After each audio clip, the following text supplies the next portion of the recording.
మీరు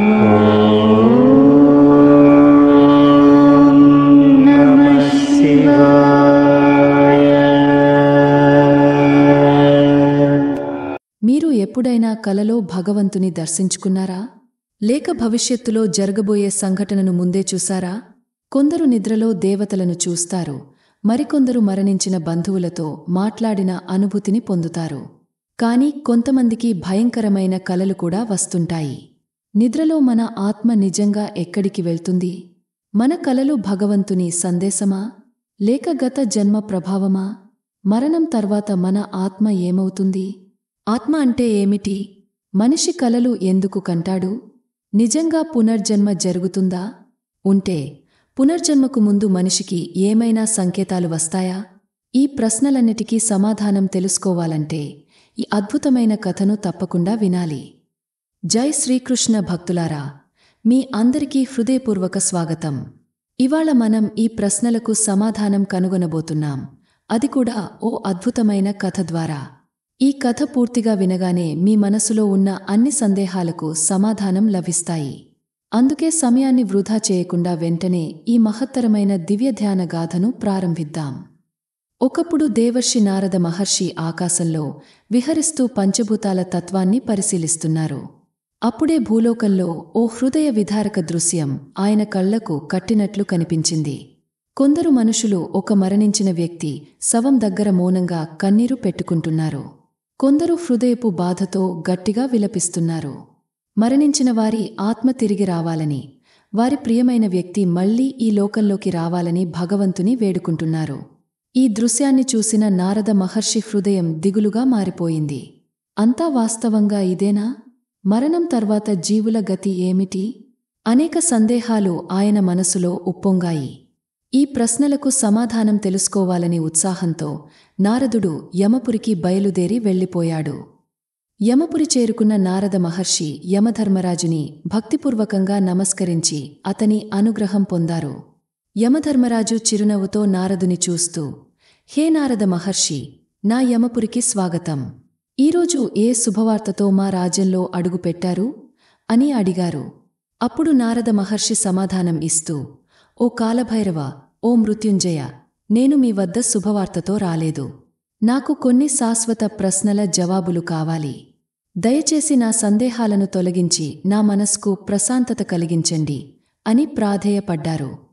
యమధర్మరాజు, ఓ మునీశ్వర, మీలాంటి బ్రహ్మజ్ఞాని ఈ విధంగా ఏ సందేహంలో పడ్డాడు? ఏవి ఆ ప్రశ్నలు? వాటిని చెప్పండి, నేను తప్పక సమాధానమిస్తాను అని గంభీరంగా సమాధానమిచ్చారు. నారదుడు ప్రశ్నిస్తూ, ఓ సూర్యనందన, మనిషి పుట్టడం, మరణించడం, తిరిగి పునర్జన్మ పొందడం ఈ చక్రం ఎందుకు? పునర్జన్మ పొందిన వ్యక్తికి అతని గత జన్మలో చేసిన పాపాల ఫలితాలు ఎలా లభిస్తాయి? ఒక మనిషి తన గత జన్మ గురించి ఎలా తెలుసుకోవచ్చు? ఆత్మ అంటే ఏమిటి?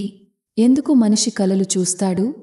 ఇలా నారద మహర్షి తన సందేహాలను యమధర్మరాజుని ఎదుట ఉంచారు.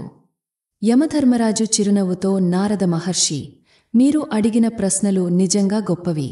మీరు అనుకున్నది నిజమే. ఆత్మ పునర్జన్మలు అతి సూక్ష్మమైన రహస్యాలతో కూడుకున్నవే. కాని మనిషి తన గత జన్మ గురించి తెలుసుకునే మార్గాలు ఉన్నాయి. తన శరీరంపై ఉన్న కొన్ని ప్రత్యేక గుర్తులు, తనకు వచ్చే కలలు, తన ఆలోచన విధానం, ఇవి అతని గత జన్మను సూచించగలవు. ఈ విషయాలను అర్థం చేసుకునే ముందు నేను మీకు ఒక పురాతనమైన కథను చెబుతాను. ఆ కథ పూర్తిగా విన్న తర్వాత మీ మొదటి ప్రశ్నకు సమాధానం లభిస్తుంది. ఆ తర్వాత రెండో ప్రశ్న గురించి మాట్లాడుతాను. నారద మహర్షి ఆనందంతో, ఓ ధర్మరాజా, మీరు చెప్పే ఈ కథ నా భాగ్యము. మీ మాటలు వినడమే జన్మ జన్మలకు కలిగిన పాపాలను తొలగించగలుగుతుంది. కాబట్టి మీ శరీరదండంతో పాలించదగిన రాజా, దయచేసి ఈ కథను చెప్పండి. నేను శ్రద్ధగా వింటాను. అంతేకాకుండా భూలోకంలోని మనుషులకు కూడా ప్రచారం చేస్తాను అని సమాధానమిచ్చారు. యమధర్మరాజు కథను ప్రారంభిస్తూ, ఓ దేవర్షి, ద్వాపరయుగంలో విదర్భ దేశాన్ని పరిపాలించిన ఒక గొప్ప రాజు ఉన్నాడు. ఆయన పేరు భీష్మ మహారాజు. భీష్ముడు ధర్మనిష్ఠుడై, న్యాయవంతుడై, ప్రజల శ్రేయస్సును కోరే రాజుగా పేరు పొందాడు. ప్రజలందరూ రాజును గౌరవంతో చూసేవారు. ఆయనకు 5 కుమారులు ఉన్నారు: రాఘవ, విక్రమ, ఉదయ, దేవాంశ్, అంశుమాన్. ఈ యువరాజులు తెలివిగా, శక్తివంతంగా, తమ తండ్రిలానే ధర్మాన్ని పాటించేవారు. కాని వీరి జీవితాల్లో కొన్ని విచిత్రమైన సంఘటనలు జరుగుతూ వచ్చాయి. వారిలో ఒకరి కలలు, మరొకరి భయాలు, మరొకరి ప్రవర్తన అన్ని విచిత్రంగా మారిపోయాయి. ఈ కారణంగా భీష్మ మహారాజు ఆందోళనకు గురయ్యాడు. ఒకరోజు యువరాజులు ఒక్కొక్కరిగా తమ తండ్రి దగ్గరకు వచ్చారు. మొట్టమొదట రాఘవ వచ్చి మ్రొక్కుతూ చెప్పాడు, పితాశ్రీ, నేను ప్రతి రాత్రి ఒకే ఒక కల చూస్తున్నాను. నేను ఓ యుద్ధభూమిలో నిలబడి ఉన్నాను. ప్రతిసారి నేను యుద్ధంలో చనిపోతున్నాను. ఇది నన్ను చాలా భయపెడుతోంది. విక్రమ్ వచ్చి, నాన్నగారు, ఎప్పుడైనా ఎత్తైన ప్రదేశంలో ఉంటే నేను అక్కడి నుంచి పడిపోతాననే భయం కలుగుతోంది అని చెప్పాడు. తర్వాత ఉదయ వచ్చి, నాకు నీటి పట్ల భయంగా ఉంది. నది సముద్రం దగ్గరకు వెళ్లాలంటే భయం వేస్తుంది. ఆ తర్వాత దేవాంశ్ వచ్చి, నాకు అగ్ని అంటే భయం. ఎందుకు తెలియదు, కాని అది నన్ను కాల్చేస్తుంది అనిపిస్తుంది. చివరిగా అంశమాన్ వచ్చి, నాకు కొత్త ప్రదేశాలు చూసినప్పుడు ముందే నేను అక్కడికి వచ్చినట్టు అనిపిస్తుంది. ఇదంతా చూసి భీష్మ మహారాజు మరింత దిగులుగా మారిపోయాడు. కుమారులు చెప్పిన మాటలు విని భీష్మ మహారాజు మరింత ఆందోళనకు గురయ్యారు. వెంటనే తన మంత్రి ద్వారా రాజ్యంలో ఉన్న అన్ని పండితులను, జ్యోతిష్కులను, వైద్యులను రాజదర్బార్కు ఆహ్వానించి ఈ సమస్యకు పరిష్కారం కనుగొనమని ఆజ్ఞాపించారు. అయితే ఎంత పరిశోధన చేసినా ఎవరూ సరైన సమాధానం చెప్పలేకపోయారు. ఈ అనిశ్చితి భీష్ముడిని మరింత కలవరపెట్టింది. ఒకరోజు మహారాజు తన దర్బార్లో ఆలోచనల మైదానంలో మునిగిపోయి కూర్చుని ఉన్నప్పుడు నగరానికి మహర్షి మండవం విచ్చేశారు. మహర్షి మహానుభావుడు అని తెలిసిన వెంటనే భీష్మ మహారాజు ఆయన్ని ఆదరణతో మహలులో ఆహ్వానించి గౌరవంగా ఆతిథ్యం ఇచ్చారు. మహర్షి మండవ రాజు చూపిన గౌరవానికి సంతోషించి భీష్మ మహారాజు ముఖంలో అలుముకున్న ఆందోళనను గమనిస్తూ, ఏం జరిగింది రాజన్? మీ మనసు ఎందుకు ఇంత బాధతో ఉంది? మీరు ఆలోచనల్లో పూర్తిగా మునిగిపోయినట్టు కనిపిస్తున్నారు. దయచేసి మీ ఆవేదనను చెప్పండి అని ప్రశ్నించారు. మహర్షి మండవ ప్రశ్న విన్న భీష్మ మహారాజు తమ కుమారులు అనుభవిస్తున్న విచిత్ర అనుభవాలను ఒక్కొక్కటిగా వివరించారు. ఏవైనా భూతకాల సంఘటనల ప్రభావమేనా, లేక ఏదైనా దుష్ట శక్తుల ప్రభావమా అని అడిగారు. రాజు చెప్పిన మాటలను శ్రద్ధగా విన్న మహర్షి మండవ తన కన్నులు మూసుకొని ధ్యాన స్థితిలోకి వెళ్ళిపోయారు. కొద్ది నిమిషాల తర్వాత ఆయన కన్నులు తెరిచి భీష్మ మహారాజును చూస్తూ, రాజన్, మీ కుమారులు అనుభవిస్తున్న ఈ సంఘటనలు, వారిచ్చిన భయంకర అనుభవాలు, ఇవన్నీ వారి పూర్వజన్మల ప్రతిఫలాలే. ప్రతి మనిషి తన పూర్వజన్మల కర్మఫలాలను అనుభవించాల్సిందే. మీ కుమారుల గత జన్మ రహస్యాలను మీకు చెబుతాను అని అన్నారు మహర్షి మండవ. ముందుగా రాఘవ ఒకవైపు తిరిగి, ఓ కుమారా, నీవు గత జన్మలో ఓ మహావీరుడు, ఓ అసాధారణమైన యోధుడు వైనేవాడివి. నీవు అవంతిపుర రాజ్యానికి రాజకుమారుడివి. నీ వీరత్వం రాజ్యం మొత్తం పేరు పొందింది. కాని ఓ కపటరాజు నీమీద కుట్రపి మోస్ఫృతంగా నిన్ను చంపించాడు. ఈ కారణంగా నీవు ప్రతి రాత్రి కలలో యుద్ధభూమిలో మరణిస్తున్నట్టు అనుభవిస్తున్నావు అని చెప్పాడు. రాఘవ భయంతో చేతులు జోడించి, మునీశ్వర, నేను ఈ భయంకరమైన కలల నుండి ఎలా బయటపడగలను అని అడిగాడు. మహర్షి మండవ చిరునవ్వుతో, రాజకుమారా, నీలో ఉన్న అసలైన శౌర్యాన్ని మళ్లీ సజీవం చేయాలి. ఓ మహాయుద్ధాన్ని నిర్వహించి అందులో నీ శక్తిని పూర్తిగా ప్రదర్శించాలి. అలా చేయగానే నీ ఆత్మకు శాంతి లభిస్తుంది. నీలో ఉన్న పూర్వజన్మపు శోకాన్ని పోగొట్టే మార్గం అదే అని చెప్పారు. తర్వాత విక్రమ్ వైపు తిరిగి, ఓ కుమారా, నీవు గత జన్మలో ఒక గొప్ప వేటగాడు వైనేవాడివి. ఓ రోజు వేటకు వెళ్ళి నప్పుడు గుండెల్లో ధైర్యమున్న కూడా నీవు కాలుజారి ఓ పెద్ద కొండ నుండి పడిపోయావు. అదే నీ మరణానికి కారణమైంది. ఇప్పటికి నీ ఆత్మలో ఆ భయం మిగిలిపోయింది. అందుకే ఎత్తైన ప్రదేశాల నుండి పడిపోతున్నట్టు అనిపిస్తోంది అని వివరించాడు. విక్రమ్ గంభీరంగా, మహర్షి, ఈ భయాన్ని పోగొట్టుకోవడానికి నేను ఏం చేయాలి అని అడిగాడు. రాజకుమారా, ఎత్తైన కొండలపై ఉపవాస దీక్ష చేస్తూ తపస్సు చేయాలి. అక్కడి పవిత్రత నీలోని భయాన్ని, గత జన్మపు కర్మబంధనాలను తొలగిస్తుంది అని మహర్షి మండవ చెప్పాడు. ఆ తర్వాత మహర్షి మండవ ఉదయవైపు చూస్తూ, ఓ కుమారా, నీవు గత జన్మలో గొప్ప నావికుడివి. ఓ రోజు నీవు నావలో ప్రయాణిస్తుండగా ఒక్కసారిగా పెను తుఫాను వచ్చి నిన్ను మింగవేసింది. నీ నావ మునిగిపోగా నీవు నీ ప్రాణాలను కోల్పోయావు. అందుకే నీకు ఇప్పటికీ నీటి పట్ల అపారమైన భయముంటుంది అని వివరించాడు. ఉదయ భయంగా, ఓ మహర్షి, నేను ఈ భయం నుంచి ఎలా బయటపడగలను అని అడిగాడు. మహర్షి మండవ చిరునవ్వుతో, కుమారా, నీవు పౌర్ణమి రోజు పవిత్ర గంగా నదిలో స్నానం చేయాలి.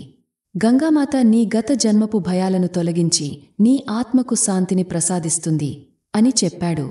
అక్కడి నుంచి మహర్షి దేవాంశ్ వైపు తిరిగి, ఓ కుమారా, గత జన్మలో నీవు ఓ బ్రాహ్మణుడివి. నీవు యాగాలు, హోమాలు నిర్వహించేవాడివి. కాని ఓ రోజు యాగం చేసేటప్పుడు పొరపాటున మంత్రోచ్చరణలో తప్పు జరిగిపోయింది. ఆ పొరపాటు వల్ల యాగాగ్ని భీకర రూపం దాల్చి నిన్ను కాల్చివేసింది. అందుకే నీవు ఈ జన్మలో అగ్నిని చూడగానే భయపడిపోతున్నావు అని వివరించాడు. దేవాంశ్ భయంగా, ఓ మునీశ్వర, నా భయం పోవాలంటే నేను ఏం చేయాలి అని అడిగాడు. మహర్షి మండవ, ఓ రాజకుమారా, నీవు అగ్నిహోత్ర యజ్ఞం నిర్వహించాలి. అలా చేస్తే అగ్ని యొక్క పవిత్రత నీ మనసులో భయాన్ని తొలగిస్తుంది. నీ ఆత్మశుద్ధి అని చెప్పాడు. చివరగా మహర్షి మండవ అంశుమాన్ వైపు చూసి, ఓ కుమారా, గత జన్మలో నీవు ఓ మహాతపస్వి. నీవు అనేక తీర్థయాత్రలు చేశావు. ప్రతి పవిత్ర స్థలంలో ధ్యానం చేసి ధ్యానాన్ని పొందావు. అందుకే నీవు కొత్త ప్రదేశాలకు వెళ్ళినప్పుడు అప్పటికే అక్కడికి వచ్చానన్న అనుభూతి కలుగుతోంది అని వివరించాడు. అంశమాన్ మహర్షిని చూస్తూ, మహర్షి, నా ఆత్మ ఈ గందరగోళం నుంచి విముక్తి పొందాలంటే నేను ఏం చేయాలి అని అడిగాడు. మహర్షి మండవ, అంశుమాన్, నీవు గత జన్మలో ఎంతో పవిత్రతతో తీర్థయాత్రలు చేసిన మహాతపస్వి. నీవు అనేక దివ్య ప్రదేశాలలో ధ్యానం చేసి ధ్యానాన్ని పొందావు. ఈ జన్మలో నీకు కొన్ని ప్రదేశాలు కొత్తగా కాక మునుపటి జన్మలోనే వచ్చిన అనుభూతిని కలిగిస్తున్నాయి. అలా అనిపించడానికి కారణం నీ ఆత్మలో ఇప్పటికీ ఆ ప్రదేశాల జాపకాలు నిలిచి ఉండటమే అని చెప్పాడు. అంశమాన్ ఆసక్తిగా, ఓ మునీశ్వర, నేను ఈ అస్పష్టమైన అనుభూతుల నుండి ఎలా బయటపడగలను అని అడిగాడు. మహర్షి మండవ చిరునవ్వుతో, కుమారా, నీ గత జన్మలో ఏ ప్రదేశాల్లో ధ్యానం చేసి ధ్యానం పొందావో ఈ జన్మలో వాటిని మళ్లీ సందర్శించాలి. అక్కడ నీ ఆత్మ శాంతి పొందుతుంది. ఆ ప్రదేశాల్లో ధ్యానం చేయడం ద్వారా నీలోని అస్పష్టత తొలగిపోతుంది అని చెప్పారు. రాజా భీష్మ మహర్షి మండవ ఉపదేశాన్ని శ్రద్ధగా విని, ఓ మహర్షి, మీరు చెప్పిన మార్గాన్ని నా కుమారులు తప్పక అనుసరిస్తారు అని సమాధానమిచ్చాడు. వెంటనే తన కుమారులందరికీ పూర్వజన్మ కర్మఫలాల ప్రాయశ్చిత్తాన్ని చేయాలని ఆదేశించాడు. అందరూ మహర్షి చెప్పిన విధంగా తమ తమ పాప పరిహార కార్యాలను చేసుకున్నారు.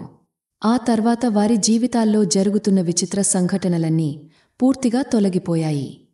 యమధర్మరాజు నారదుని వైపు చూస్తూ, ఓ దేవర్షి, ఈ కథ మానవుని పునర్జన్మ సత్యాన్ని, కర్మ సిద్ధాంతాన్ని స్పష్టంగా తెలియజేస్తుంది. ఆత్మ ఎప్పుడు తాను చేసిన కర్మలకు తగిన ఫలితం అనుభవించాల్సిందే. అందుకే మనిషి ఎల్లప్పుడూ సత్కర్మలనే ఆచరించాలి అని ఉపదేశించాడు. ఓ దేవర్షి, పునర్జన్మ గురించి మరికొన్ని గుజమైన నిజాలు ఉన్నాయి. అవి మానవుడి గత జన్మల కర్మల యొక్క ప్రత్యక్ష సాక్ష్యాలుగా ఉంటాయి. వీటిని బట్టి మనిషి గత జన్మలో చేసిన పాపాలు ఎలా ఫలిస్తాయో తెలుసుకోవచ్చు అని యమధర్మరాజు చెప్పాడు.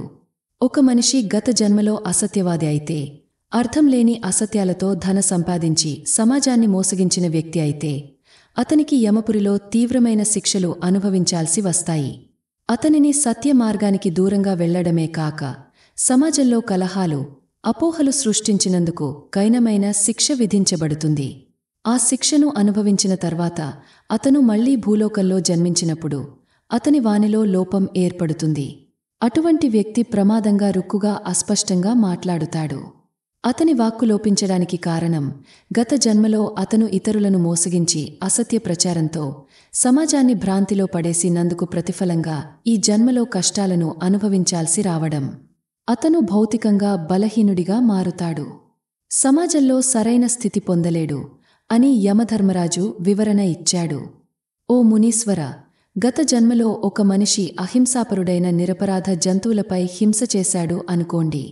అతను అమాయకమైన జీవులను చిత్రహింసలకు గురిచేసి అనవసరంగా బాధించాడు అనుకోండి. అటువంటి వ్యక్తిని యమపురిలో నరకయాతనలకు గురిచేస్తారు. అతనికి క్రూరమైన శిక్షలు చేస్తారు. నరకంలో అతను తన గత జన్మలో హింసించిన జీవుల బాధను స్వయంగా అనుభవించాల్సి ఉంటుంది. అతని ఆత్మ అనుభవించిన ఈ భీకర యాతనల ఫలితంగా భూలోకంలో మళ్లీ జన్మించినప్పుడు మూగవానిగా జన్మిస్తాడు. అతని గొంతుక శక్తి కోల్పోతుంది. ఇతను మౌనంగా జీవించాల్సి వస్తుంది. ఇంకా గత జన్మలో ఎవరైనా అనవసరంగా హత్య చేయడం, ఇతరులను నిష్ఠురంగా హింసించడం చేస్తే అతను నరకంలో దారుణమైన శిక్షను అనుభవించాలి. అతను హత్య చేసినప్పుడు బాధితుడికి కలిగిన బాధను మృత్యువుతో సమానమైన నరక యాతనలను అనుభవించాల్సి వస్తుంది. ఆ తర్వాత భూమిపై పునర్జన్మ పొందినప్పుడు అతను కుష్ఠురోగంతో బాధపడే శరీరంతో జన్మిస్తాడు. కుష్ఠురోగం అతని శరీరాన్ని నాశనం చేస్తుంది. సమాజం అతనిని అసహ్యించుకుంటుంది. ఇంకా గత జన్మలో ఎవరైనా మాంసాహారం, మద్యపానం అధికంగా చేయడం, పరస్త్రీ గమనం చేయడం వంటి దురాచారాలకు అలవాటు పడితే అతను యమపురిలో తీవ్రమైన శిక్ష అనుభవించాల్సి వస్తుంది. అతని నరకయాతనల్లో అతని చెవులలో వేడి లోహాన్ని పోస్తారు. శరీరాన్ని అగ్నితో కాలుస్తారు. ఆ తాపత్రయాన్ని అనుభవించిన తర్వాత అతను భూలోకంలో వికారమైన దంతాల్ని, తేడామేడ అయిన దవడల్ని, అధిక రోగాలను కలిగి పుడతాడు. అతని ముఖంలో కీళ్లు కదిలేలా వంకరగా మారేలా పుట్టుకొస్తాయి. ఇంకా ఒక మనిషి తన గత జన్మలో తల్లిదండ్రులను అవమానించాడు, గురువును ద్వేషించాడు లేదా గురుపత్నితో అక్రమ సంబంధం కలిగించాడు అంటే అతను అత్యంత దారుణమైన శిక్షకు గురవుతాడు. యమపురిలో అతనికి చర్మ వ్యాధులు, శరీర రుగ్మతలు, ఇతర నరక భయంకర యాతనలు అనుభవించాల్సి ఉంటుంది. పునర్జన్మలో అతని శరీరంపై చర్మ వ్యాధుల ప్రభావం ఉంటాయి. అతని శరీరంలోని చర్మం పూర్తిగా బలహీనమై అనేక రకాల కష్టాలను ఎదుర్కొంటాడు. అతను జీవితాంతం రోగాలతో బాధపడతాడు. యమధర్మరాజు చెప్పిన ఈ నిప్పుల త్రేలే మాటలు విని నారద మహర్షి ఎంతో ఆశ్చర్యానికి గురయ్యారు. ఓ ధర్మరాజా, మీరు చెప్పిన ఈ జ్ఞానం అపూర్వమైనది. ఇది మానవజాతికి ఎంతో ఉపకారకమైనది. నేను దీన్ని భూలోకంలో వ్యాప్తి చేస్తాను. ప్రతి మనిషి తన కర్మ ఫలితాన్ని అర్థం చేసుకుని ధర్మ మార్గంలో నడవగలిగేలా చేస్తాను అని వాగ్దానం చేశారు. మానవుని ఆత్మ భగవంతుని చేరి తిరిగి వస్తుందా? మనిషి కలలు ఎందుకు చూస్తాడు? ఆత్మ నిజంగా భౌతిక ప్రపంచం నుంచి బయటకు వెళ్లి తిరిగి వస్తుందా? ఆత్మను ఎవరు బంధిస్తే ఏమి జరుగుతుంది? దేవర్షి, ఇవన్నీ ఎంతో కీలకమైన ప్రశ్నలు. ప్రతి మానవునికి ఆత్మ రహస్యాల గురించి తెలుసుకోవడం అత్యంత అవసరం అని యమధర్మరాజు నారదుని చూశారు. ఓ దేవర్షి, ఈ రహస్యాన్ని అర్థం చేసుకోవడానికి నేను నీకు ఒక కథ చెబుతాను. ఆ కథ విన్నాక నీ సందేహాలకు సమాధానం లభిస్తుంది అని ఆయన చెప్పాడు. చాలా సంవత్సరాల క్రితం సార్థక్ అనే ఒక యువకుడు జీవితం, ఆత్మ ప్రయాణం, పునర్జన్మ వంటి ప్రశ్నల గురించి తీవ్ర ఆలోచనలో ఉండేవాడు. అతనికి మనిషి నిద్రపోయిన తర్వాత అతని ఆత్మ ఎక్కడికి వెళ్తుంది అనే ప్రశ్న చాలా మటుకు కుతూహలం కలిగించింది. ఆ ప్రశ్నకు సమాధానం పొందాలన్న తపనతో అతను అనేకమంది పండితులను, మహాత్ములను, జానులను కలిశాడు. కాని ఎవరూ అతనికి స్పష్టమైన సమాధానం ఇవ్వలేకపోయారు. ఒకరోజు అతను మహర్షి దుర్వాసని కలిశాడు. ఓ మహర్షి, నా ఆత్మ నిద్రలో ఎక్కడికి వెళ్తుంది? ఆత్మకు కలలు ఎందుకు వస్తాయి అని అడిగాడు. మహర్షి దుర్వాస చిరునవ్వుతో, బాలక, నీవు నిజంగా తెలుసుకోవాలని ఉన్నట్లయితే నేను నీకు ఒక ప్రత్యేకమైన ధ్యాన విధిని చెబుతాను. ఈ విధిని పాటిస్తే నీవు నిద్రలో ఆత్మ ఏం చేస్తుందో స్వయంగా అనుభవించగలవు అని చెప్పి అతనికి ఆ విధిని ఉపదేశించాడు. సార్థక్ మహర్షికి నమస్కరించి ఆ ధ్యాన విధిని పాటించేందుకు సిద్ధమయ్యాడు. రాత్రి రావాలని ఎంతో ఆతృతగా ఎదురుచూశాడు. నిశ్చిత కాలం వచ్చేసరికి మహర్షి చెప్పినట్లుగా ధ్యానానికి కూర్చున్నాడు. క్రమంగా అతని చైతన్యం లోతుగా వెళ్ళింది. కొంతసేపటి తర్వాత అతనికి తన శరీరం చాలా తేలికగా అనిపించసాగింది. తన శరీర భారం తగ్గిపోతున్నట్టుగా, తాను నిశ్చిష్టంగా తేలిపోతున్నట్టుగా అనిపించింది. కొద్దిసేపటికి అతను తన సొంత శరీరాన్ని పైనుంచి చూస్తున్నట్టుగా అనిపించింది. అతనికి ఒక అపూర్వమైన ప్రశాంతత అనుభూతి కలిగింది. అతను శరీరాన్ని విడిచి మరో లోకానికి ప్రయాణం చేస్తున్నట్లు అనిపించింది. ఇది ఒక అద్భుతమైన నీలి రంగు కాంతితో నిండిన లోకం, చుట్టూ అపారమైన వెలుతురుతో మెరిసిపోతున్న స్వర్ణమయమైన ప్రాంతం. అక్కడ అతను ఇతర ఆత్మలను కూడా చూశాడు. ఆత్మలు కూడా అలాగే తమ శరీరాలను విడిచివచ్చి ఈ దివ్యలోకంలో విహరిస్తున్నాయి. కొన్ని ఆత్మలు తమ గత జన్మలో కోల్పోయిన బంధువులతో కలవాలని చూస్తున్నాయి. మరికొన్ని అవసానించని కర్తవ్యాలను పూర్తి చేయాలని ప్రయత్నిస్తున్నాయి. ఇక్కడ ఏదైనా అడ్డంకి లేకుండా ఆత్మలు స్వేచ్ఛగా విహరిస్తున్నాయి. కొందరు ఆత్మలు కొండలపై, లోయల్లో తిరుగుతూ, మరికొందరు నదుల ఒడ్డున ధ్యానం చేస్తూ ఉన్నారు. ఇది ఒక మహానుభావుల ఆత్మలు తిరిగే స్వప్నలోకంలా ఉంది. ఈ లోకంలో సార్థక్ ఒక దేవదూతను కలుసుకున్నాడు.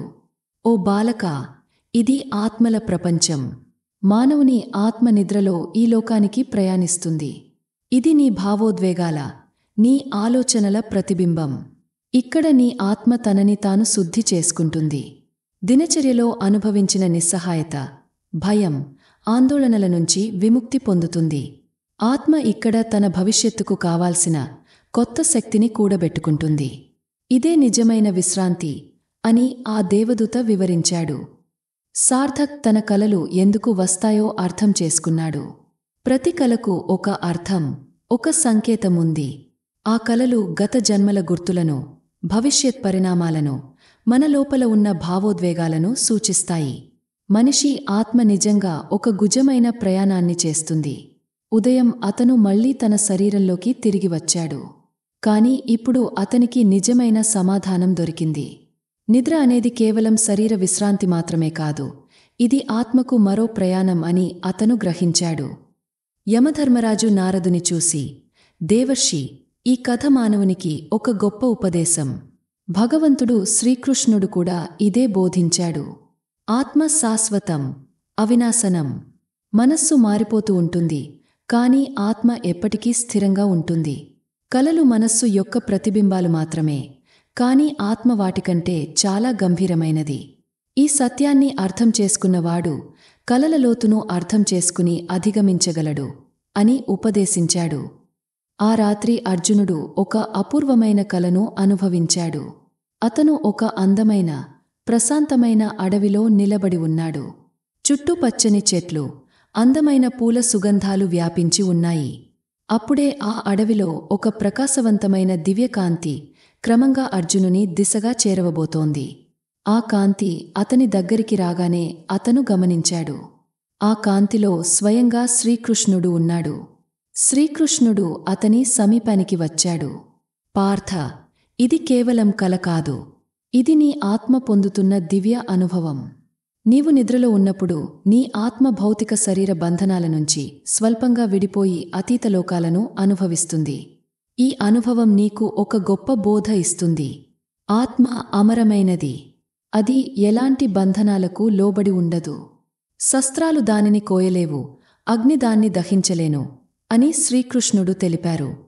అర్జునుడు భక్తిపూర్వకంగా, ఓ కేశవ, ఇది కల కాదు అంటారా? అప్పుడు కలలు అనేవి అసలు ఏమిటి? మన ఆత్మ నిద్రలో ఎక్కడికి వెళ్తుంది అని అడిగాడు. శ్రీకృష్ణుడు మృదువైన స్వరంతో, పార్థ, మనిషి నిద్రపోతే అతని ఆత్మ భౌతిక శరీరంతో పూర్తిగా లీనమై ఉండదు. కాని అది పూర్తిగా శరీరం నుంచి బయటకు వెళ్లదు కూడా. ఇది జాగ్రత్త స్థితి మరియు సూక్ష్మలోక స్థితి మధ్యనున్న ఒక స్థితి. ఈ సమయంలో మనసులో ఉన్న భావోద్వేగాలు, ఆలోచనలు, గత జన్మపు అనుభవాలు ఇవన్నీ కలల రూపంలో ప్రత్యక్షమవుతాయి. కలలు మనస్సు యొక్క ప్రతిబింబం మాత్రమే, కాని ఆత్మ వాటిని కేవలం ప్రత్యక్ష సాక్షిగా చూస్తుంది. అవి పూర్తిగా వాస్తవం కావు అని ఉపదేశించాడు. అర్జునుడు దీన్ని గమనించి, కలలు అనేవి పూర్తిగా నిజం కాదు. అవి మనసులోని ఆలోచనల ప్రతిబింబం మాత్రమే, కాని ఆత్మ మాత్రం నిజమైనది. అది ఎప్పటికీ శాశ్వతం అని అర్థం చేసుకున్నాడు. ఈ దివ్య అనుభవం అర్జునునికి మరింత జ్ఞానం ఇచ్చింది. అతనికి భౌతిక ప్రపంచపు బంధనాల నుంచి ఆత్మ ఎంత స్వేచ్ఛగా ఉంటుందో స్పష్టంగా తెలిసింది. ఈ అనుభవంతో అతనిలో ధైర్యం, నిశ్చయత కలిగింది. తాను మహాభారత యుద్ధంలో ధర్మపాలన చేయాలని, శత్రువులపై పోరాడాలని నిర్ణయించుకున్నాడు. ఈ కథ మనకు చెప్పే విషయం ఏమిటంటే, ఓ నిద్రపోయిన తర్వాత మన ఆత్మ ఓ మహత్తరమైన ప్రయాణాన్ని చేస్తుంది. కలలు మన లోపలి ఆత్మస్థితిని ప్రతిబింబిస్తాయి. మన ఆత్మ ఎప్పటికీ శుద్ధమైనది, అమరమైనది, భౌతిక ప్రపంచపు పరిమితులకు అతీతమైనది. శ్రీకృష్ణుని ద్వారా అర్జునుడు ఈ గొప్ప బోధను పొందాడు. కలలు అనేవి మన జీవితాన్ని ప్రభావితం చేయవచ్చు, కాని ఆత్మ యొక్క అసలైన శక్తిని అవి పూర్తి స్థాయిలో తెలియజేయలేవు. యమధర్మరాజు నారదుని చూసి, ఓ ముని శ్రేష్ఠక, నేను నీకు మరొక కథ చెబుతాను. ఇది కలల యొక్క అంతరార్థాన్ని, ఆత్మ యొక్క రహస్యాలను మరింత స్పష్టంగా అర్థం చేసుకునేందుకు సహాయపడుతుంది. ఒక గాధమైన అడవిలో ఒక మహాత్ముడు తన శిష్యుడితో కలిసి తపస్సు చేస్తూ ఉండేవాడు. ఆ మహాత్ముడు అతి పెద్ద జాని, అనేక సంవత్సరాల పాటు తపస్సు చేసి గొప్ప అనుభవం సంపాదించినవాడు. ఆ మహాత్మి దగ్గర ఆ శిష్యుడు అనేక సందేహాలను నివృత్తి చేసుకునేవాడు. ఒకరోజు శిష్యుడు, ఓ గురుదేవా, మనం నిద్రలో ఉన్నప్పుడు మన ఆత్మ ఎక్కడికి వెళ్తుంది? కలలు ఎందుకు వస్తాయి? అని ప్రశ్నించాడు. మహాత్ముడు ముసుగుగా చిరునవ్వుతో, ఓ శిష్య, ఈ ప్రశ్నకు సమాధానం పొందాలంటే నీవు స్వయంగా అనుభవించాలి. ఈ రాత్రి నీవు నిద్రపోయే ముందు భగవంతుడు శ్రీహరి విష్ణువుని ధ్యానం చేయి. నీవు నిద్రపోయే ముందు ఏ ఆలోచనలు అయితే నీ మనసులో ఉంటాయో అవే నీ కలలపై ప్రభావం చూపుతాయి అని ఉపదేశించాడు. శిష్యుడు గురువు చెప్పినట్లుగా శ్రీహరి విష్ణువు ధ్యానంతో నిద్రకు ఉపక్రమించాడు. కొద్దిసేపటి తర్వాత అతనికి ఒక దివ్యమైన కల వచ్చింది. అతను ఒక అపారమైన సముద్రం ఒడ్డున నిలబడి ఉన్నాడు. ఒక అతిపెద్ద అల అతని వైపుకు వేగంగా దూసుకొస్తోంది. ఆ అలలో ఒక ప్రకాశవంతమైన కాంతి వెలుగుతూ ఉంది. ఆ కాంతి అతని ఆత్మను గంభీరంగా తాకుతోంది. ఒక క్షణం తర్వాత అతని శరీరం అలలో కలిసి పైకి లేవుతోంది. అక్కడ ఆ ప్రకాశంలో భగవంతుడు శ్రీహరి దర్శనం ఇచ్చాడు. శ్రీహరి విష్ణువు చిరునవ్వుతో, బాలక, ఇది కల కాదు, ఇది నీ ఆత్మ చేస్తున్న ప్రయాణం. ఆత్మ భౌతిక శరీర బంధనాల నుంచి విడిపోవగానే దివ్య అనుభవాలను పొందుతుంది. నీవు ఈ అనుభవాన్ని పొందటానికి కారణం నీ భక్తి. నీ మనసు యొక్క పవిత్ర కలలు అంటే మన ఆలోచనలు, మన మనోభావాల ప్రతిబింబం మాత్రమే. కాని మన ఆత్మ అంతకంటే గొప్ప అనుభూతులు పొందగలదు. నిజమైన భక్తి, ఆత్మ పరిశుద్ధత కలిగిన వాడికి కలలు కూడా దివ్య అనుభవంగా మారతాయి. ఈ అనుభవం నీకు బోధించేది ఏంటంటే, ఆత్మ అనేది అమరమైనది, శాశ్వతమైనది. నిద్రలో మన ఆత్మ భౌతిక ప్రపంచాన్ని దాటి భగవంతుని సమీపంలోకి చేరుతుంది అని ఉపదేశించాడు. ఉదయం లేవగానే శిష్యుడు తపో మహాత్మిని కలుసుకొని, ఓ గురువరా, నేను నిన్ను అడిగిన ప్రశ్నకు సమాధానం స్వయంగా అనుభవించాను అని చెప్పాడు. అప్పుడు ఆ మహాత్మి, పుత్ర, ఇది నీ భక్తి ఫలితమే. ఇది నీ మనసు యొక్క స్వచ్ఛత వల్ల వచ్చిన దివ్య అనుభవం. ఆత్మ ప్రయాణాన్ని అర్థం చేసుకోవాలంటే మనిషి శరీరాన్ని కలల్ని కాకుండా తన ఆత్మను తెలుసుకోవాలి అని ఆశీర్వదించాడు. ఆత్మ ప్రయాణం కేవలం భౌతిక అనుభవాలకే పరిమితం కాదు, ఇది పరమాత్మకు చేరగల దివ్య మార్గం. ఓ దేవర్షి, ఈ కథ మనకు ఒక గొప్ప బోధను ఇస్తుంది. నిద్రలో మన ఆత్మ భౌతిక ప్రపంచాన్ని దాటి దివ్య సత్యాన్ని అనుభవించగలదు. మనస్సు శుద్ధిగా ఉంటే, ఆత్మ భక్తి ధ్యానం ద్వారా భగవంతుని చేరుకుంటే మన కలలు కూడా దివ్య అనుభవంగా మారతాయి. ఈ కథ మనకు ఆత్మ యొక్క శాశ్వతత్వాన్ని, నిద్రలో మన ఆత్మ అనుభవించే దివ్య అనుభూతులను అర్థం చేసుకునేందుకు సహాయపడుతుంది అని యమధర్మరాజు వివరించాడు. ఓ దేవర్షి, ఒక మనిషి తీవ్రమైన అలసటతో నిద్రపోతే అతని ఆత్మ భౌతిక ప్రపంచాన్ని దాటి మరింత లోతైన స్థితికి చేరుకుంటుంది. ఎప్పుడైనా మీరు కలలో భగవంతుని దర్శనం పొందారా? ఆయనతో సంభాషించారా? మీ సమస్యలు ఆయన ముందు వివరించారా? ఈ అనుభవం అనేక మందికి కలుగుతుంది. ఈ సమయంలో మనిషికి తన మృతిపై భ్రమ కలుగుతుంది. అతను భగవంతుని సమక్షంలోకి వెళ్ళినట్లు అనిపిస్తుంది. అప్పుడు అతని ఆత్మ భగవంతుని దివ్య రూపాన్ని ప్రత్యక్షంగా దర్శించుకుంటుంది. అతనికి మళ్లీ భౌతిక లోకానికి తిరిగి రావాలనిపించదు. ఈ లోకంలో మనం నిద్రపోతే మన శరీరం పూర్తిగా ప్రశాంతంగా ఉండిపోతుంది. అప్పుడే మన ఆత్మ పూర్తిగా భౌతిక లోకాన్ని వదిలి పరమాత్మను చేరుకుంటుంది. అందుకే కొన్నిసార్లు మనిషిని ఎంతకీ లేపినా మేలుకోడు. ఎందుకంటే ఆ సమయంలో అతని ఆత్మ చాలా దూరంగా ప్రయాణించి ఉంటుంది. కొంత ఆలస్యంగా మళ్లీ శరీరంలోకి తిరిగి వస్తుంది అని యమధర్మరాజు వివరించాడు. ఓ భక్తులారా, మీరు కూడా ఒకసారి కలలో మీ ఇష్టదేవుడిని చూసి ఆయనతో మాట్లాడారా? మీరు ఆయన ముందు మీ భయాలు, సమస్యలు చెప్పుకున్నారా? ఈ అనుభవం మామూలు విషయం కాదు. ఈ రోజున మీ ఆత్మ భగవంతుని చేరుకుంది. అప్పుడే మీ మనస్సు శరీరం పూర్తిగా పవిత్రంగా మారతాయి. ఆత్మ అనేది చైతన్య శక్తి. మన నిద్రలో కూడా అది అచేతన మనస్సుతో కలిసిపోతుంది. అందుకే నిద్రను మరో మృతిగా పిలుస్తారు. ఆత్మ నిద్రలో భవిష్యత్తులోకి వెళ్ళగలదు. కొన్నిసార్లు మన భవిష్యత్తును కూడా ముందే చూసేయగలదు. ఓ దేవర్షి, మనిషి యొక్క అచేతన మనస్సు ఆత్మ సహాయంతో భవిష్యత్తులోకి ప్రయాణించగలదు. మనిషి మెలకువలో ఉన్నప్పుడు భవిష్యత్తును చూడలేడు, కాని అతని ఆత్మ దానిని గ్రహించగలదు. చాలామంది కలలో చూసిన దృశ్యాలు తర్వాత యథార్థంగా జరుగుతాయి. ఇది ఎలా సాధ్యమవుతుంది? ఎందుకంటే మన భౌతిక ప్రపంచంలో ఏదైనా జరిగే ముందు అది సూక్ష్మ ప్రపంచంలో ఇప్పటికే జరిగిపోయి ఉంటుంది. మన కలలు మన భవిష్యత్తుకు కొన్ని సంకేతాలను ఇస్తాయి. ఓ దేవర్షి, భవిష్యత్తును తెలుసుకునే ఆత్మశక్తి అనేది అతి సున్నితమైనది. మన కలలు మన చుట్టూ ఉన్న అనేక విషయాల గురించి ముందే సంకేతాలుగా సూచిస్తాయి. దేవతలు, మునులు సూక్ష్మలోకం ద్వారా భవిష్యత్తును గమనించగలరు. మనిషి కూడా నిద్రలో అతని అచేతన మనస్సు ద్వారా భవిష్యత్తును చూడగలడు. అందుకే నిద్రపోయే ముందు ఎల్లప్పుడూ శుభమైన ఆలోచనలు చేయాలి. భగవంతుని ధ్యానం చేయాలి. మన ఆత్మ ఏ దిశలో ప్రయాణించాలో మన ఆలోచనలు నిర్ణయిస్తాయి. ఓ దేవర్షి, ఈ కథను గమనించి మానవులు తమ ఆలోచనలను శుభంగా ఉంచుకోవాలి. ఎప్పుడూ ధర్మ మార్గంలో నడవాలి. మనసులో నెగటివ్ ఆలోచనలు పెంచుకోకూడదు. ఎందుకంటే మనిషి ఏ భావనలతో నిద్రపోతాడో అవే అతని కలలుగా మారతాయి. మన ఆత్మ ఏ లోకంలో విహరించాలో మనం నిర్ణయించగలుగుతాం. కాబట్టి ఎల్లప్పుడూ భగవంతుని ధ్యానం చేయాలి. మంచి ఆలోచనలతో నిద్రపోవాలి. అప్పుడు మన ఆత్మ దివ్యలోకాలలో ప్రయాణించి పుణ్యాన్ని కూడగడుతుంది అని యమధర్మరాజు ఉపదేశించాడు. ఈ గొప్ప ధ్యానం విని నారద మహర్షి భక్తిభావనతో మునిగిపోయారు. ఓ ధర్మరాజా, మీరు ఇచ్చిన ఈ దివ్య ధ్యానం నాకు అమూల్యమైన వరం. ఈ ధ్యానాన్ని భూలోకంలోని ప్రతి మనిషికి చేరుస్తాను. వారు తమ పూర్వజన్మ పాపపు పుణ్యాలను అర్థం చేసుకోవాలి. ఆత్మ యొక్క అసలు రహస్యాన్ని తెలుసుకొని భగవంతుని మార్గంలో నడవాలి. సంసార బంధనాల నుంచి విముక్తి పొందాలి అని నారదుడు పేర్కొన్నారు. దీని తర్వాత నారద మహర్షి యమధర్మరాజుని ప్రణామం చేసి దేవలోకానికి ప్రయాణం చేశారు. ఈ కథ ముగిసింది, కాని మనకు ఇచ్చిన సందేశం శాశ్వతం. ఓ భక్తులారా, ఈ ఆధ్యాత్మిక గాథ మీకు నచ్చిందా? ఒకసారి జై శ్రీరామ్ అని కామెంట్ చేయండి.